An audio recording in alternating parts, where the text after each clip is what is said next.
Bonjour à tous et bienvenue sur ce nouvel épisode des experts VI-Pro. Aujourd'hui, on va parler ensemble de systèmes coulissants et pour ça, on a des spécialistes dans le domaine, mention, et on a surtout Stéphane. Salut Stéphane. Bonjour. Ça va bien? Ça va très bien, merci. Bon, je vois que tu es arrivé les mains pleines, hein? Oui, enfin les mains pleines, oui, c'est pas moi qui ai tout porté, mais oui, je suis arrivé avec un peu de matériel. Alors du coup, aujourd'hui, ensemble, on va parler porte coulissante. C'est vrai que pour séparer deux pièces, pour même faire un dressing, etc., ça peut être super pratique, mais il faut savoir un petit peu comment l'installer. Et du coup, vous avez développé des systèmes qui sont un peu clés en main, c'est ça? Tout à fait. Alors, ce système-là qu'on va présenter aujourd'hui, c'est pour les portes coulissantes. On a d'autres systèmes pour les dressings, pour les placards, etc.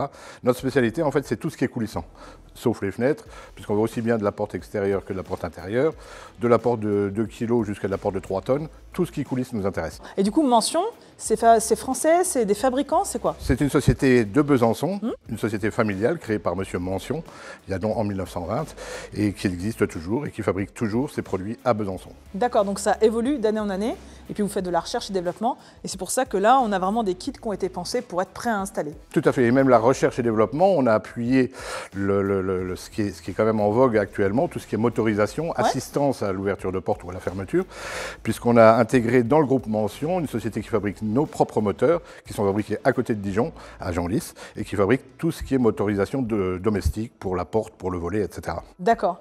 Donc aujourd'hui ensemble, on va faire un truc beaucoup moins compliqué en théorie, c'est l'installation d'une porte standard, donc que tu nous as amené ici, et puis du coup tu as amené tous les accessoires. Alors en général, si on veut mettre une porte entre deux pièces, il faut quoi? Il faut une porte qui vient de chez vous, ou on peut fabriquer notre porte nous-mêmes et ça s'adapte? Alors on ne fabrique pas les portes, nous ne fabriquons que le système coulissant qu'on voit sur la table. D'accord. La porte, c'est une porte du Donc commerce. ça s'adapte à une porte en bois, une porte déco, peu importe. En bois, en alu, en acier, ce que l'on veut. Ce qui va nous intéresser, nous, et ce qui va déterminer la gamme, ça va être le poids de cette porte. Où on va dire, on va prendre cette gamme-là parce que la porte fait moins de 60 kg. D'accord. Et voilà, la porte, non, on ne fabrique pas de produits finis. On ne fabrique que les ferrures et les coulissants, les systèmes, bandeaux, etc., tout ce qui va avec. Donc si moi j'ai déjà ma porte, il me faut un système pour fixer ma porte, j'imagine. Et puis après, je vais avoir besoin d'un rail, d'un cache-rail, d'un système de freinage, éventuellement, etc. Tout à fait. Alors, quel que soit le système coulissant, même une porte de 3 tonnes, vous aurez toujours un rail. Ouais. Vous aurez toujours... Donc c'est de l'aluminium, c'est ça? Ici, c'est de l'aluminium. Ouais. Vous aurez toujours ce qu'on appelle donc des montures, les roulettes. Hein, c'est des galets finalement? Voilà, c'est ça. Alors ça s'appelle monture chez nous, ça peut être des galets, des roulettes, des chariots. Une porte ne sera toujours supportée qu'avec 2 montures. Ça, c'est la partie haute, puisque la porte est suspendue. Elle est suspendue, elle ne touche pas au sol. Et ensuite, au sol, vous allez avoir des systèmes de guidage, parce que si on laisse la porte telle qu'elle, elle va balancer, elle va toquer, Donc etc. là, elle est guidée avec une rainure, mais si on n'a pas une porte qui est rainurée, j'imagine que vous avez aussi des taquets qui permettent de le plaquer contre le support. Voilà, et puis, tout à fait, ce système de guide, où la porte va coulisser entre. Ok, ça marche. Alors là, on voit les galets, ils ont l'air d'être très colorés, hein, on dirait des petits bonbons. J'imagine que ce n'est pas du simple plastique, c'est un matériau quand même qui va durer dans le temps? Qui va durer dans le temps parce que Mention, nous garantissons tous nos systèmes 100 000 cycles. Il y a une norme européenne. Donc il y a un petit compteur en haut de la porte, c'est ça? Oui, si on veut, on peut s'amuser à en mettre un. Mais on l'a dans les systèmes motorisés qui permettent justement de nous comptabiliser le nombre de cycles ouverture-fermeture. Ensuite, nous garantissons 20 ans tous nos systèmes intérieurs. 12 ans, tous nos systèmes extérieurs. Donc une porte à l'extérieur, nous garantissons les ferrures et quincailleries 12 ans.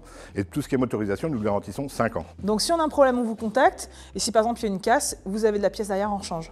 On analyse le pourquoi de la casse. Ouais, bien sûr. Que la porte ne soit pas trop lourde par rapport à la... Que le système était bien adapté. Voilà, bien adapté, bien monté dans les règles de l'art. Et après, il n'y a aucun souci, nous garantissons le produit. Donc là, on va poser notre porte. Enfin, on va poser, tu vas peut-être la poser quand même. Hein. Non, je vais te laisser faire. Je vais t'assister. Ouais, donc en gros, c'est encore moi qui vais bosser. Je sens que je me fais arnaquer. Alors, dans le cas typique d'une porte à poser, qu'est-ce qu'on va faire en premier? On va évidemment peut-être relever la cote de la porte déjà. Tout à fait, la dimension de la porte. Puisqu'en fait, c'est à partir de cette dimension de la porte qu'on va trouver à quelle hauteur on va placer nos pattes de fixation pour le rail. Voilà. Oh, j'ai travaillé le sujet, tu auras remarqué. Très bien, très bien. Donc, ces pattes de fixation vont venir contre notre mur. Voilà. Et puis, on va venir y fixer le rail. Tout à fait. Et une fois qu'on aura fixé notre rail, on viendra mettre les galets qui tiennent la porte et on viendra habiller ça avec le cache qui se trouve ici. En finition. Bon, c'est parti. Sans oublier de mettre le guide bas. Oui, bien sûr. Et la petite poignée, tous les petits accessoires habituels. Ça marche. Bah, ce que je te propose, c'est qu'on aille sur la maquette. Regarde, on t'a préparé une très belle maquette en quadricolore. Hein. Très jolie. Alors au début, c'était toi qui étais censé bosser, mais au final, ça va être moi. Et puis tu vas me guider, on va faire ça en équipe. Et normalement, dans quelques minutes, on aura une porte qui coulisse, super simple à installer. Tout à fait, tout à fait. Allez, c'est parti. Donc, première étape, tu as mesuré ta porte. Oui, je l'ai mesuré un peu avant, j'ai triché. Tu as préparé ton chantier. Voilà. C'est pas de la triche d'être organisé. Elle fait 2045 de haut. Millimètres. Je parle en millimètres. Vous intégrez dans vos kits de pose tout le nécessaire, des petites clés à laine, vous intégrez aussi des vis, mais on s'entend, selon le support sur lequel on va devoir fixer notre rail, il va falloir s'adapter et éventuellement prendre des chevilles appropriées. Hop, bon Stéphane, l'installation des équerres touche à sa fin, donc le plus simple, tu me confirmeras, c'est de les mettre quand on est un petit peu quand même encore sur le plancher des vaches. Tout à fait. Donc je mets un petit coup de clé pour serrer tout ça. Ça va nous permettre au moment de la pose du rail sur le support de fixer une extrémité parce qu'il faut absolument que le rail, le chemin de roulement soit horizontal, donc de niveau. Donc on fixe une extrémité. Petite astuce. Petite astuce, oui. On fixe une extrémité, ensuite on vient mettre le rail de niveau et on vient bloquer la dernière extrémité. L'autre extrémité. Et ensuite on vient fixer les pattes de fixation. Ok, ça marche. Eh ben, on va monter là-haut et voir ce qu'il en est. Tu vas monter là-bas. Oh, mais je vais te le passer. Ouais, je tente, hein, t'as vu? Je tente. Allez, 2118, c'est bon, c'est marqué. Là, on va fixer notre première extrémité, donc tu peux m'amener la visseuse. On va gagner du temps. Allez. Ouais, tu vois que tu as besoin de moi. Ouais. On prend le petit niveau à bulle, comme tu me l'as dit tout à l'heure, et on va fixer l'autre extrémité. Voilà. Bon, on est de niveau. Donc maintenant, je vais finir de visser les équerres qui restent. Alors, on l'aura remarqué, on a vraiment respecté les entraxes, mais pour autant, on n'est pas forcément obligé de commencer au bord du rail. Hein. Non, l'important, c'est l'écartement entre les équerres qui est de 44, parce que plus on va écarter ces supports, plus le rail risque de plier. D'accord, et d'ailleurs, ce rail-là, on n'est pas obligé de le combiner avec des équerres. Si on veut faire une pose directement au plafond, il y a des petits trous déjà prévus. Le rail est pré-percé, oui. Et on vise directement à la verticale. Bon, par contre, au lieu de me regarder bosser là, tu veux peut-être vider l'établi comme ça, après on s'attaque à la porte. C'est super intéressant de te regarder. Oui, mais bon, ça avance pas le chantier, hein. On n'est pas à la DDE. Hein. Allez. Bon alors, c'est quoi l'étape suivante pour mettre les supports de la porte? Alors, il n'y a pas de face avant, il n'y a pas de face arrière, mais en fait, la position que l'on va donner à ces platines vont nous définir forcément la face avant de la face arrière. D'accord. Et vont nous aider aussi à savoir de quel côté on va mettre l'amortisseur et de quel côté on va mettre une butée. D'accord. Tac. Ici, on était sur du 10 mm. Ouais. L'amortisseur va se trouver à l'autre extrémité. Donc ça, je l'emmène tout au bout. Après, qu'est-ce que tu mets? Je vais t'envoyer les roulettes, les montures. Donc le premier monture chariot, je viens le solidariser à l'amortisseur. D'accord. Que j'introduis dedans. Ensuite, deuxième chariot. Seconde fixation de la porte, t'as vu, j'apprends vite. Voilà. Et il y en a toujours deux et seulement deux. Jamais en mettre plus. Et ensuite, notre butée. Ensuite, qu'est-ce que tu veux qu'on fasse? On va régler les positions des butées, notamment la dernière. Ouais.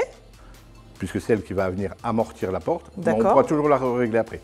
Ensuite, on va positionner la porte, venir la suspendre, et ensuite, on viendra faire les derniers réglages. Mais il ne faudra pas oublier le guidage au sol. Bien sûr, parce que sinon, la porte, elle va balloter. Tout à fait.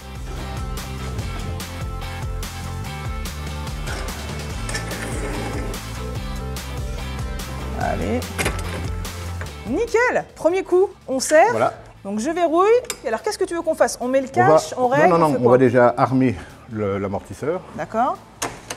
Donc là, je décale ma butée pour que la porte soit correctement centrée. Ok, bah donc là, la porte, elle circule correctement. Alors tu m'avais dit quand même qu'il fallait la guider en bas. On va peut-être mettre le petit guide avec la rainure si tu veux, vu qu'on a une rainure. Donc je me mets quoi? À peu près à cet endroit-là, ça te va? Alors j'en profite pour préciser qu'on a d'autres systèmes de guide, notamment quand on a du chauffage au sol. Ah oui. S'amuser à faire ça, c'est pas forcément conseillé. Donc on utilise des guides que l'on viendra fixer sur le mur. Et là, on n'utilise pas la rainure de la porte, mais en fait la porte va passer entre le guide. Et ça sert de guidage. Ok. Donc là, notre porte est en position fermée. Elle est bien guidée au sol. Voilà, guidée bien dans la rainure. D'accord. Maintenant, le but, ça va être de faire la même chose quand la porte est ouverte. Pas qu'elle aille trop loin, parce que si elle en sort, elle ne sera plus guidée. On se met à fleur de l'ébrasement de la porte. et du coup on règle notre butée arrière en conséquence, c'est voilà, ça? Tout à fait. Un petit peu de serrage et on ne devrait pas être mal. Et il nous restera quelque chose à faire, c'est le bandeau de finition. On a une petite interface. ces petits clips D'accord. que l'on vient mettre sur le rail. Alors il y a un espacement Sur le particulier, on fait n'importe quoi? Non, on peut les mettre où on veut. Ouais, nickel. On vient donc le présenter ensuite. Ensuite on vient fixer, c'est ça, les petits clips qu'on avait mis sur le côté. Voilà, tout à fait. Bon, le rail installé, j'imagine que tu as un petit cache à chaque extrémité? À chaque extrémité, donc on va mettre les petits embouts. D'accord, donc il y a des petits ergots à installer avant. Ouais. Et ça se met juste dans le Très bien profilé. sculpté dans le... Ok. Bon, bah, on va mettre déjà celui-ci. Je te laisse peut-être mettre celui du bout. Bon, chantier rondement mené, Stéphane. Bravo à nous. Bravo à Et toi. merci pour les explications, parce que c'était une grande première pour moi. Bah, heureusement que j'étais là pour Je serai t'aider. plus efficace pour les prochaines, promis.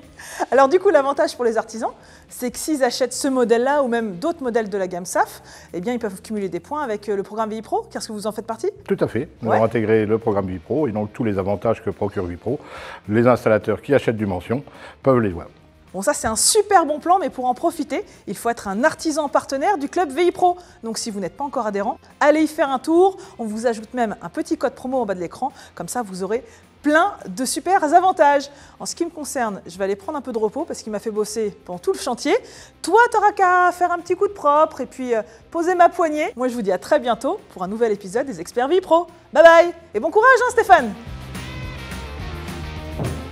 Pas gonflé quand même, hein.